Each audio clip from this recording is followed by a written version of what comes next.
नमस्कार, वंदे मातरम। मैं हूं श्यामगिरी। आप देख रहे हैं हमारा चैनल मुद्दा भारत का। मुद्दा भारत का यानी मुद्दा है इस समय महाराष्ट्र में भाषा विवाद का। जी हाँ, भाषा विवाद इसलिए है कि 15 अगस्त के बाद यानी कि 17 तारीख से अब जो है मुंबई और पूरे महाराष्ट्र में ऑटो रिक्शा चालक चाहे टैक्सी चालक अगर उन्हें मराठी नहीं आती होगी तो उनके लाइसेंस रद्द होंगे, उनके परमिट रद्द होंगे और बहुत चीज़ें हो जाएगी, उनको दंड भी लगेंगे। तो सवाल ये उठता है कि भाषा विवाद जो है मुंबई में जो लगातार चलती आ रही है, पहले राज ठाकरे हुए, उसके पहले बाला साहब ठाकरे जी का भी भाषा विवाद रहा है। तो क्या मुंबई में रहने के लिए क्या भाषा ही सब कुछ है? यहाँ पर और भी बहुत सारी चीजें हैं, बहुत सारी समस्याएं हैं, उस पर तो कोई कुछ नहीं कहता, लेकिन भाषा विवाद पर जो राजनीति हो रही है ये सबसे बड़ा मुद्दा बना हुआ है। इस समय उत्तर भारतीय पर प्रांतीय के नाम पर उत्तर भारतीय बड़े पैमाने पर यहाँ पर ऑटो टैक्सी चलाते हैं, ओला उबर भी चलाते हैं। ये वो लोग हैं जो मुंबई में आते हैं काम धाम करने के लिए, लेकिन उन्हें नौकरी नहीं मिलती है, तो जो है रोजी रोटी के लिए यहाँ पर रिक्शा चलाते हैं और बाकायदे परमिट निकालते हैं, लाइसेंस लेते हैं, उसके बाद काम करते हैं। लेकिन सवाल ये उठता है कि प्रताप सरनाइक कह रहे हैं, जो परिवहन मंत्री हैं, जिनका काम है कि एसटी संचालन और बाकी परिवहन विभाग के समस्याओं को सुलझाना है, लेकिन वो भाषा विवाद को लेकर जो है काफी अड़े हुए हैं और उनका साफ साफ कहना है कि अब डेडलाइन खत्म हो चुकी है। अब जिन्हें आरटीओ अधिकारी जो भी है वो वहां पर पूछताछ करेंगे, जो मराठी जिन्हें नहीं आती रहेगी उनका लाइसेंस रद्द होगा। बाद में उन्हें मौका तो मिला गया, लेकिन सवाल ये उठता है कि आखिर भाषा विवाद की जड़ क्या है? क्या यहाँ की राजनीति सिर्फ भाषा विवाद पर ही टिकी रहेगी? हमारे साथ में इसी विषय पर है पारसनाथ तिवारी जी, जो राष्ट्रवादी कांग्रेस पार्टी के हैं, हिंदी भाषा सेल के जो है राज्य प्रमुख हैं। हम इनसे जानने की कोशिश करेंगे कि आखिर में भाषा विवाद ये मुंबई में कब तक चलता रहेगा, कब तक पर प्रांतियों को डरा कर रखा जाएगा। ठीक है, मराठी भाषा का सम्मान होना चाहिए क्योंकि स्थानीय भाषा है, लेकिन क्या किसी पर थोपना या हिंदी का अपमान करना ये भी सही है क्या? सर जी, बहुत बहुत आपका शुक्रिया कि आप हमारे चैनल में आए अपनी बात रखने के लिए, खासकर उत्तर भारतीयों की तरफ से जो ये भाषा विवाद लगातार बना हुआ है, इस पर आप क्या कहेंगे? सबसे पहले तो मैं आपके चैनल मुद्दा भारत का जी स्वागत करता हूं, धन्यवाद देता हूं कि जो इतना बड़ा मुद्दा आप उठा रहे हैं और बेहिचक उठा रहे हैं, बेहिचक प्रश्न कर रहे हैं। तो इसमें सबसे पहले ये भाषा विवाद भी नहीं कहा जा सकता इसको तो मंत्री महोदय माननीय प्रताप सरनाइक का पर्सनल जो है, कहीं से उनकी रग दुखी है, ये द्वेष की भावना उत्तर भारतीयों के प्रति ये ले रहे हैं।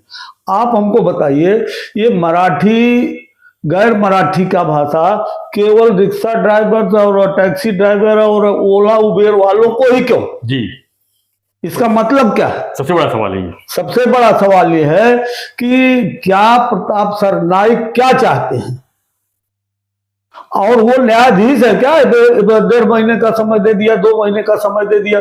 मेरे ये समझ नहीं आता कि महाराष्ट्र में माननीय मुख्यमंत्री देवेंद्र जी हैं, उप मुख्यमंत्री एकनाथ शिंदे हैं और उप मुख्यमंत्री माननीय सुनेत्रा पवार जी हैं, तो ये सब मिलकर इनका फैसला है या प्रताप सरनाइक का फैसला है? जी, आप हमको बताइए, ये गरीब लोगों को ही क्यों निशाना बनाया जा रहा है? क्या 89 से लेकर के 2025 तक किसी ने नहीं उठाया? अगर 26 साल तक अपना 26 से 11 कितना हो गया, 37 साल तक, 37 साल तक जो जीआर नहीं लागू हुआ या वो मुद्दा नहीं उठा, तो क्या वो जीआर जो है अस्तित्व में रहना चाहिए? बिल्कुल नहीं रहना चाहिए। पहले तो इस पे जब उनको जवाब देना चाहिए। और एक चीज, दूसरी चीज ये प्रताप सरनाइक जो गरीबों को मुद्दा बना रहे हैं, तो ये तो चलन हो गया है जी। अमीरों को, बड़े लोगों के पास कोई नहीं जाता जी। देवता लोग भी खसी भेड़ा का इसका बलि लेते हैं। किसी देवता को शेर का बलि लेते देखा है? बिल्कुल नहीं। किसी ने शेर का बलि दिया है? क्योंकि शेर उनको खा जाएगा। यदि आप खाली रिक्शा, टैक्सी और ओला उबेर वालों को ही मराठी पूछेंगे या जिसको लाइसेंस देंगे, दुकान का लाइसेंस देंगे, उनको भी मराठी आना चाहिए? बिल्कुल, गुमास्ता या जिनको ड्राइविंग लाइसेंस देंगे उनको लाइसेंस आना चाहिए? या जिसको फ्लैट बेचेंगे उनको भी मराठी आना चाहिए? जिनका रेरा रजिस्ट्रेशन होगा, वोट लेते समय तो बाद में है जी। पहले तो ये प्रताप सरनाइक ये डिक्लेयर करे कि हमको केवल मराठी वोट चाहिए, हमको उत्तर भारतीयों वाली वोट नहीं चाहिए जी, पर प्रांतीय, क्योंकि ये जो है ना, ये जो केवल उत्तर भारतीयों को सताया जा रहा है, पर प्रांतीयों को भी नहीं सताया जा रहा है। कहीं साउथ वालों के ऊपर उन्होंने उंगली उठाई क्या, कहीं मुसलमानों के ऊपर उन्होंने उंगली उठाई क्या, आप हमको बताइए। बिल्कुल, केवल उत्तर भारतीय के जो निरीह लोग हैं, 89 में पास हुआ GLR और आज 2026 है जी, 37 साल में जो रिक्शा वाला अपना परमिट लिया या जो लिया है, जो आज कुछ दिया है कि नहीं दिया महाराष्ट्र सरकार को, बिल्कुल बिल्कुल, टैक्स दिया है कि नहीं दिया है, यहां कमा के दिया है कि नहीं दिया है, कभी उसका भी विवेचना प्रताप सरनाईक को आया क्या?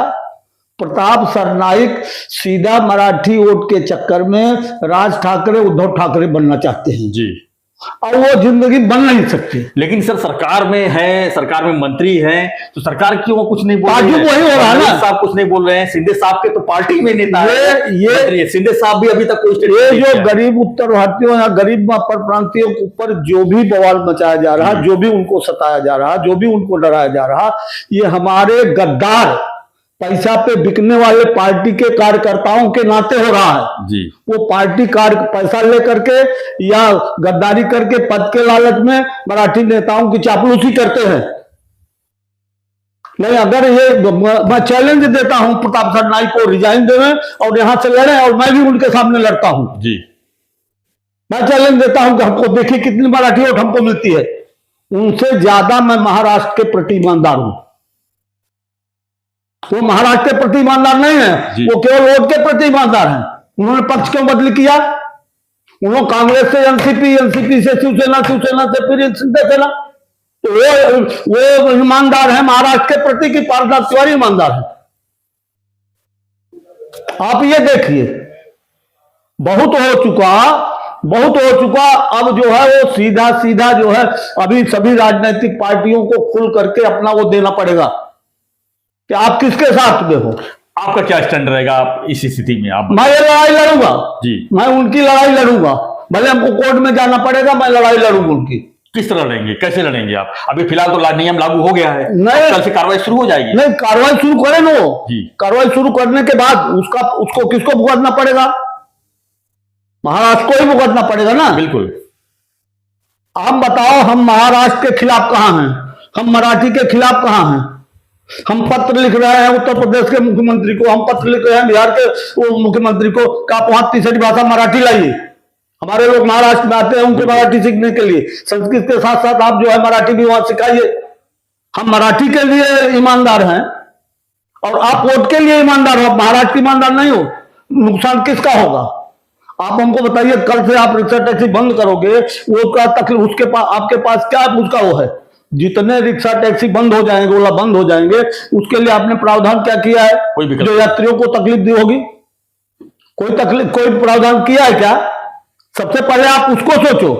और क्यों झूठ मूठ का नाटक है? राजनीतिक पार्टियां झूठ मूठ का नाटक करती है। हम 1 साल पहले से मराठी सिखाने के लिए टीचर रख दिए हैं उत्तर भारतीयों, जिसको मराठी सीखना आप महाराष्ट्र प्रदेश के ये महासचिव हैं पार्टी में जी, अजीत गुट में जी। तो लेकिन सरकार में तो कहीं ना कहीं आपको सरकार पर भी दबाव बनाना चाहिए कि आखिर सरकार क्यों चुप है इस पर? इसीलिए तो मैं पूछा, मैंने पहले भी बोला है कि सरकार को अपनी भूमिका स्पष्ट करनी चाहिए। मैं वही देवेंद्र जी से, मैं मुख्यमंत्री जी से भी निवेदन करूंगा, मैं मिलने वाला भी हूं सबसे, कि क्या आप वोट के लिए भी जिसको मराठी नहीं आती उसको वोट का राइट नहीं होगा? सरकार ये क्लियर करे कि जिसको मराठी नहीं आती उसको वोट का राइट नहीं होगा, उसको फ्लैट खरीदने का राइट नहीं होगा महाराष्ट्र में, उसको जमीन खरीदने का राइट नहीं होगा महाराष्ट्र में, उसको कंपनी चलाने का राइट महाराष्ट्र में नहीं होगा। ये आप क्लियर करो ना। बिल्कुल। तो अभी आप अपने माध्यम से, वीडियो के माध्यम से ऐसे टैक्सी ऑटो चालकों को क्या संदेश देना चाहेंगे? मैं उनको बिल्कुल डरने की जरूरत नहीं है, कुछ नहीं कर पाएंगे। ये केवल चुनावी हथकंडा है। चुनाव तो है नहीं, चुनाव तो है ही नहीं ना। नहीं, आगे के लिए केवल मराठी वोट को खींचने के लिए, इनको यही नहीं पता है हाल इनको ये नए है ना, ये शिंदे की निगाह में बनने के लिए।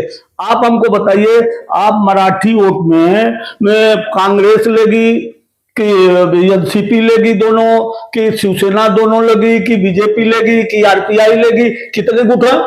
कितना बंटवारा करोगे? कितना आएगा? बिना पर प्रांतियों के किसी का चल ही नहीं सकता महाराष्ट्र में। खासकर मैं आपको चैलेंज देता हूं, सारी बात में आपको मैं चैलेंज देता हूं, ये कितना भी सता लेंगे, ये कुछ नहीं बिगाड़ सकते। ये केवल बिगाड़ेंगे तो अपना बिगाड़ेंगे, महाराष्ट्र सरकार का नुकसान करेंगे। तो मैसेज दीजिए आपका ऐसे ऑटो चालकों को, टैक्सी मैं ऑटो चालकों से निवेदन कर रहा हूं, उनको डरने की कोई जरूरत नहीं है, और ये झूठे बहकावे में नहीं आवे, और मराठी सीखे हो, मराठी सीखे। और सरकार से भी निवेदन करूंगा, प्रताप सरनाईक से भी निवेदन करूंगा, अपने निर्णय पर आप विचार करिए, अपने निर्णय पर आप विचार करिए कि जो अपना आज से जिसको भी लाइसेंस दिया जाए, मराठी नहीं बोलने आता है तो उसको लाइसेंस नहीं दिया जाए जी, और अगर दिया जाता है तो उस अफसर को सस्पेंड किया जाए। Thank you sir Tiwari ji. तो ये थे पारसनाथ तिवारी जी, जो बहुत बहुत धन्यवाद। राष्ट्रवादी कांग्रेस पार्टी अजीत दादा गुट के महासचिव हैं। तो इनका साफ साफ इनका यही है कहना कि जो ऐसे फरमान जारी किए गए हैं प्रताप सरनाईक जी जो परिवहन मंत्री हैं, कि अचानक से लिए गए निर्णय से थोड़ा उनको पर सोचना चाहिए। समय तो दिए ठीक है, लेकिन भाषा विवाद कहीं ना कहीं आज भी लोगों के मन में चुभता ही है, क्योंकि अगर मराठी का सम्मान है तो हिंदी का भी सम्मान होता ही होना चाहिए, क्योंकि हिंदी जो है ऐसे हमारे देश की एक राष्ट्रीय भाषा भी मानी जाती है। लेकिन हिंदी पर अपमान और मराठी पर सम्मान, ये रणनीति जो है खासकर मुंबई में जहां हर प्रांत के लोग रहते हैं, उन्हें कहीं ना कहीं जरूर चुभ रहा है। भले मराठी आती है, मराठी सम्मान करते हैं, लेकिन इस तरह के जो जबरदस्ती जो उनके ऊपर थोपी जा रही है कि उनके ऊपर किसी न किसी तरह कार्रवाई हो जाएगी, उनकी परमिट रद्द हो जाएगी, इससे उनको डर है कि कहीं ना कहीं ये उत्तर भारतीयों को, पर प्रांतियों को कहीं मुंबई से भगाने का प्लान तो नहीं है, उनके मन में डर है। इसी पर जो है यहाँ पर राजनीति खूब हो रही है। तो ये तिवारी जी का साफ साफ कहना है कि प्रताप सरनाईक जी को इसके बारे में सोचना चाहिए, अपनी राजनीति के लिए किसी का बलि नहीं लेना चाहिए। फ्रेंड, आपकी प्रतिक्रिया दीजिए, आप बने रहिए ऐसी खबरों के लिए, देखते रहिए हमारा चैनल मुद्दा भारत का। चैनल को लाइक, शेयर और सब्सक्राइब जरूर करें। धन्यवाद तिवारी जी, धन्यवाद, जय हिंद।